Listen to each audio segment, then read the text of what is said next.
اب فتوح الغیب کا مقالہ السابعۃ العشرہ یعنی 17واں مقالے کی جو ہے تلاوت کا شرف حاصل کریں گے انشاءاللہ تعالی۔ اللہ سبحانہ و تعالی صدقہ میں نبی کریم کی، ان کے آل، ان کے اہل بیت کی اور حضور پیران پیر غوث اعظم دستگیر رضی اللہ تعالیٰ عنہ کے ہم کو اس کو پڑھنے، اس کو سمجھنے، اس پر عمل کرنے کی توفیق عطا فرمائے۔ اب یہ مقالہ 17 جو ہے اس کا یہاں پر شاہ عبداللہ جو ہے اس کا عنوان رکھے ہیں کہ مرشد کے ذریعے خدائے تعالیٰ تک رسائی۔ یہ اس مقالے کا یہ عنوان رکھے ہیں۔ تو اب اس ضمن میں اب آپ فرماتے ہیں کہ پیران پیر سرکار فرماتے ہیں کہ حضرت شاہ بغداد شیخ عبد القادر جیلانی غوث الاعظم دستگیر رضی اللہ تعالیٰ عنہ فرماتے ہیں کہ جب آپ واصل باللہ ہو جائیں گے تو اس کی طرف سے قریب کرنے اور توفیق دینے سے تمہیں قریب کر دیا جائے گا، یعنی حق تعالیٰ تک سالک کے وصول سے مراد غیر اللہ سے انقطاع، یعنی جب اللہ تعالیٰ کی طرف جب کچھ سالک، جیسے کئی سالک کی میں بات بتایا کہ سالک کس کو بولتے ہیں کہ جو راہ طریق پہ جو چلتے ہیں وہ سالک ہوتے ہیں۔ تو کیونکہ وہ راستہ اس کو بولتے ہیں کہ سلوک کا راستہ، تو سلوک کے راستے پہ چلنے والے کو سالک بولتے ہیں۔ تو اور یہ ہر اہل اللہ کے لیے، ولیوں کے لیے،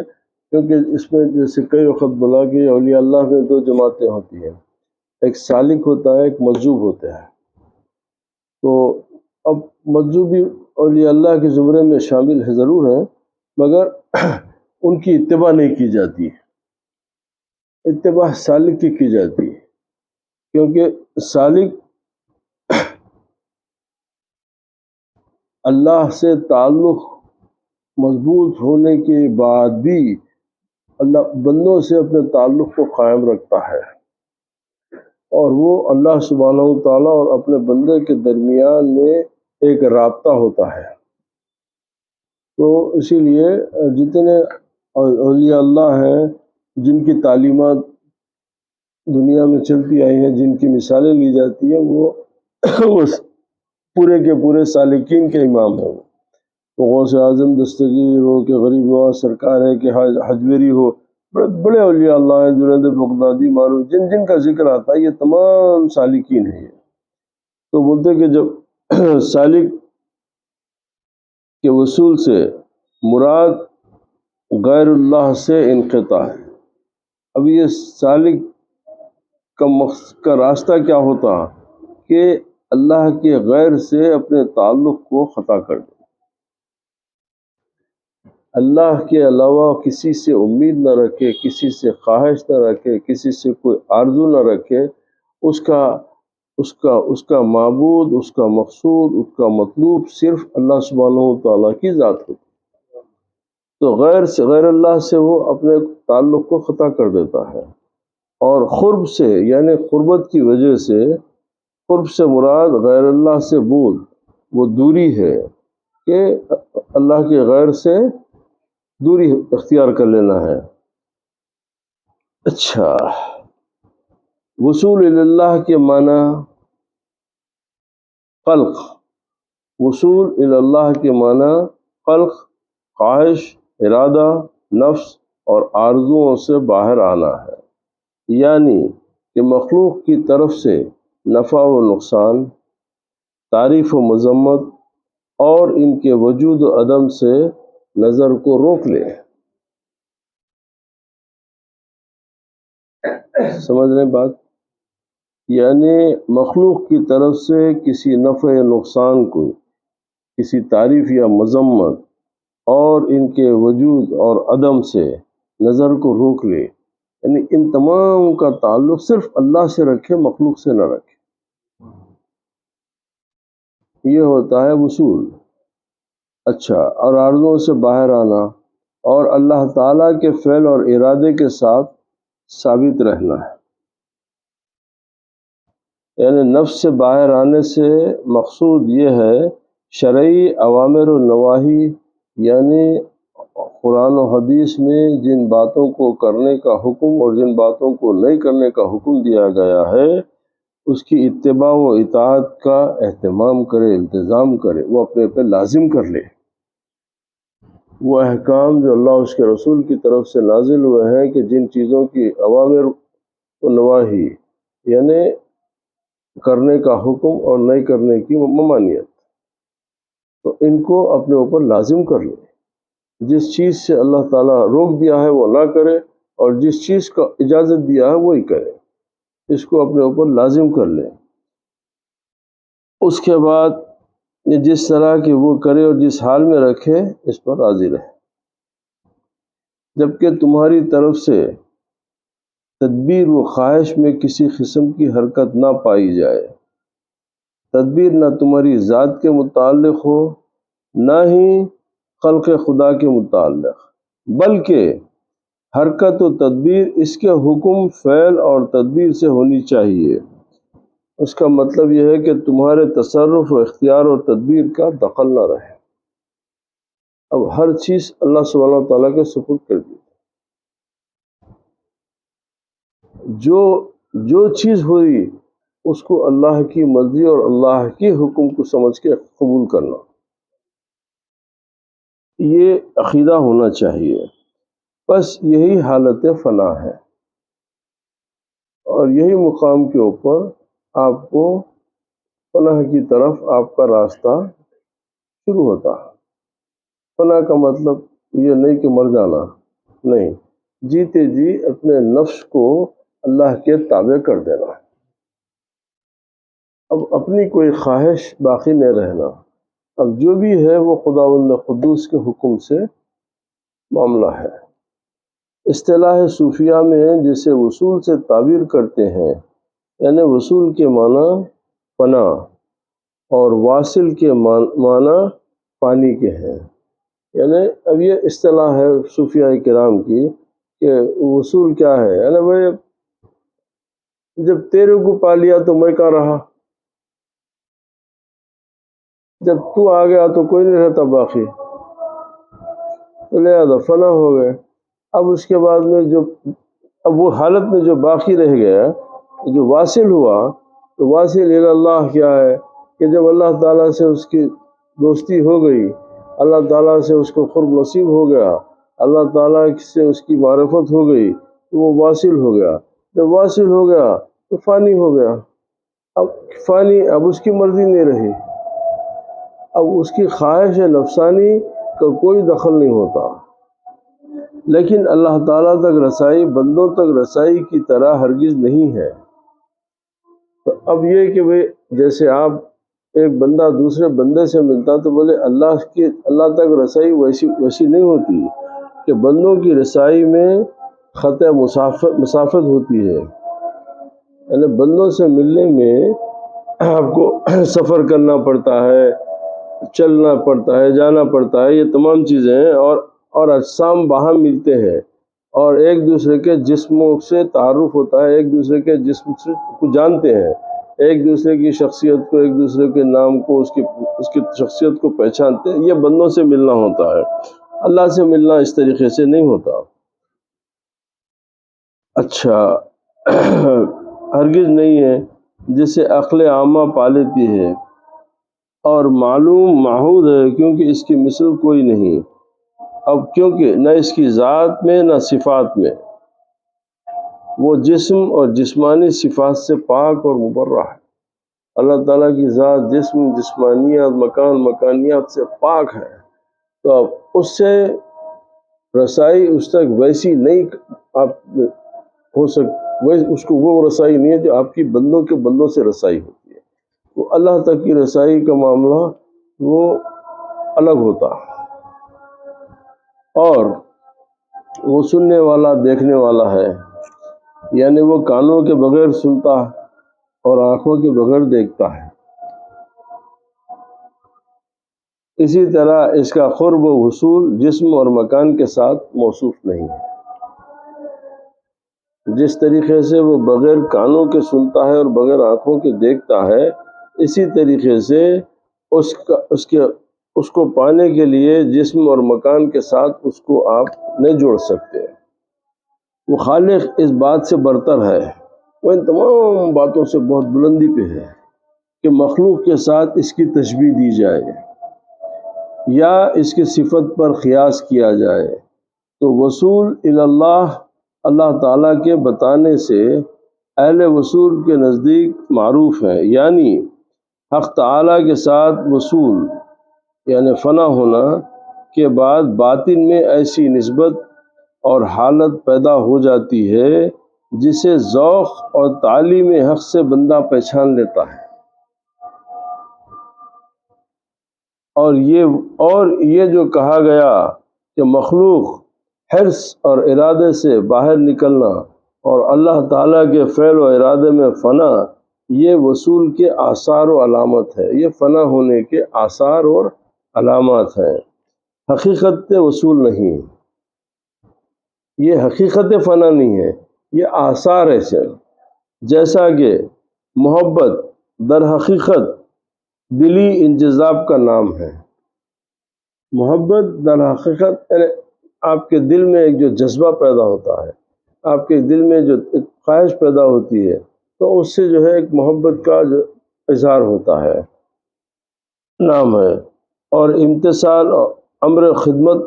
ظاہری اس کے آثار ہیں۔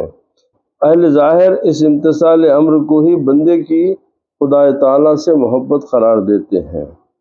ظاہر و باطن میں اس کی بے شمار مثالیں دی جا سکتی ہیں، مثلا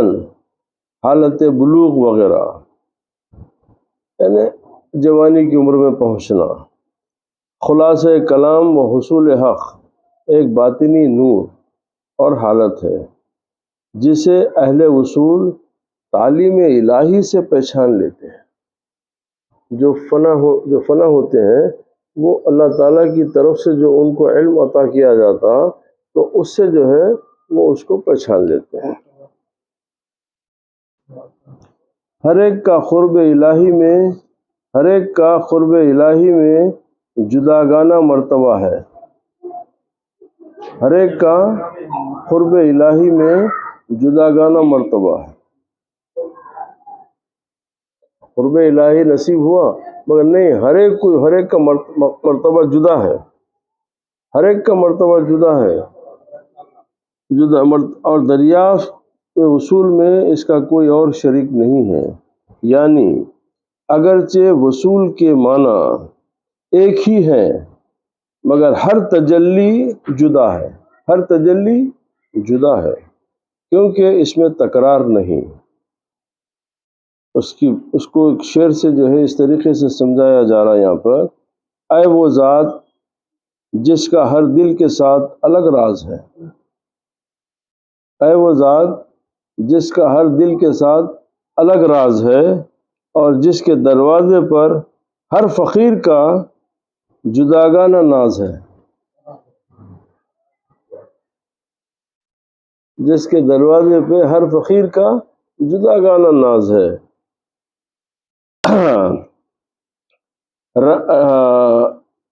رباب عشق میں یعنی عشق کے تار میں گو کہ تار ایک ہی ہے، گو کہ تار ایک ہی ہے مگر ہر جگہ ساز کا نغمہ منفرد ہے، گو کہ تار ایک ہی ہے مگر ہر جگہ ساز کا نغمہ منفرد ہے۔ یہ احوال کی جدائی اور اسرار کا تفاوت اس قدر ہوتا ہے کہ مرید کا راز شیخ پر نہیں کھلتا، مرید کا راز شیخ پر نہیں کھلتا، کہ معنی یہ ہے کہ یعنی مرید نے باوجود کہ شیخ کے ذریعے سلوک طے کیا ہے اور شیخ کی تعلیم و تربیت سے مرتبہ سلوک تک رسائی حاصل کی ہے، مگر حقیقت یہ ہے کہ مرید نے جس چیز کی تعلیم حاصل کی اور استفادہ کیا ہے وہ علوم و قواعد اور آداب سلوک ہیں، وہ علوم و قواعد و آداب سلوک ہیں، اور شیخ کا مرید میں تصرف یہ ہے کہ اس نے مرید کے باطن میں نور ذکر پیدا کیا، اس کے باطن میں نور ذکر پیدا کیا، اور اس کی با استعداد زمین میں تخم محبت کاشت کیا، یعنی اس کی محبت کی زمین میں بیج بویا اور بیضۂ بشریت سے باہر نکالا۔ اب اس کو جو ہے بشریت کے دائرے سے باہر کر کے اب تو آگے کی دنیا کی طرف اس کو راستہ بتایا کہ اب جو ہے نور کی دنیا کا سفر شروع کرو، اب روحانیت کی دنیا کا سفر شروع کرو، لیکن خصوصیت مکان اور خاصیت زمین کا اور اس کے وجود کی آب و ہوا کا اس کے تشخص میں دخل نہیں ہے۔ مرید مقام شیخ تک نہیں پہنچ سکتا، یعنی مرید مقام شیخ تک رسائی اور حالات شیخ کے دریافت کے باوجود وہ باطن شیخ کے مخصوص حالات پر آگاہ نہیں ہوتا، وہ شیخ کے باطن اور اس کے مخصوص حالات سے اس کو آگاہی نصیب نہیں ہوتی۔ اس عبارت میں تنبیہ ہے، وارن کیا گیا کہ مرید اگرچہ مقام شیخ حاصل کر چکا ہوتا، ہم اسے آداب کی رعایت کرتے ہوئے پیر کی چوکھٹ پر پڑے رہنا چاہیے۔ شیخ رکن الدین علاء الدین سمنانی قدس سرہ العزیز نے فرمایا ہے کہ میرا تو یہ اعتقاد ہے کہ اللہ سبحانہ و تعالیٰ مجھے جس بلند مقام پر پہنچا دے تو جہاں میرے سر کی چوٹی ہوگی وہاں شیخ عبد الرحمن، شیخ علی لالہ اور شیخ نجم الدین قدس سرہ اسرارہم کے قدم ہوں گے۔ بلند مرتبہ، اچھا، اس آستہ کی خاک نشینی کی وجہ سے میں بلند مرتبہ ہوا، جو آج میرے کو بلند مرتبہ نصیب ہوا وہ میں شیخ کے آستانے کی بوسی کی وجہ سے، میں ان کی خدمت کی وجہ سے یہ میرے کو بلند نصیب ہوا۔ عظمت کے آسمان تک رسائی کے باوجود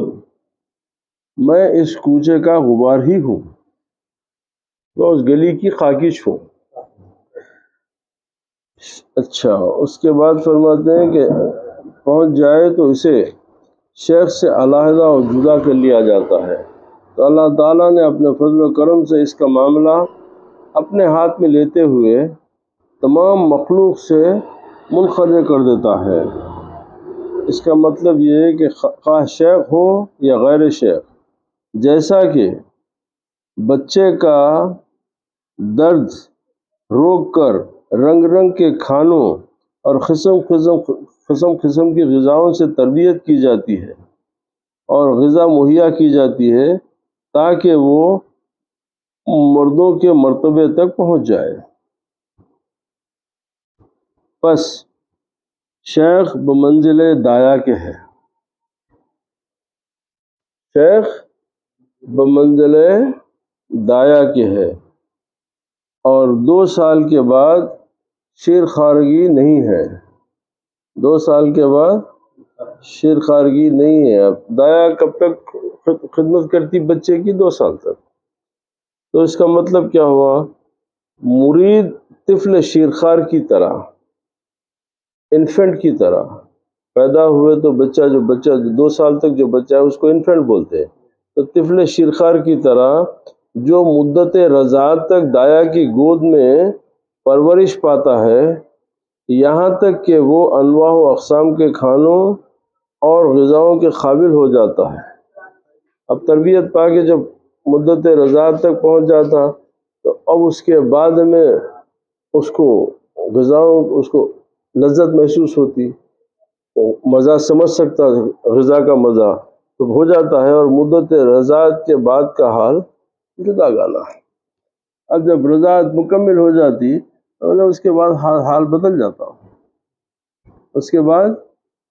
حال بدل جاتا، کیونکہ اب تک تم صرف اور صرف اس کی گود میں پرورش پا رہے تھے۔ اب جیسا تم گود سے باہر آئے، چلنے پھرنے کے قابل ہوئے،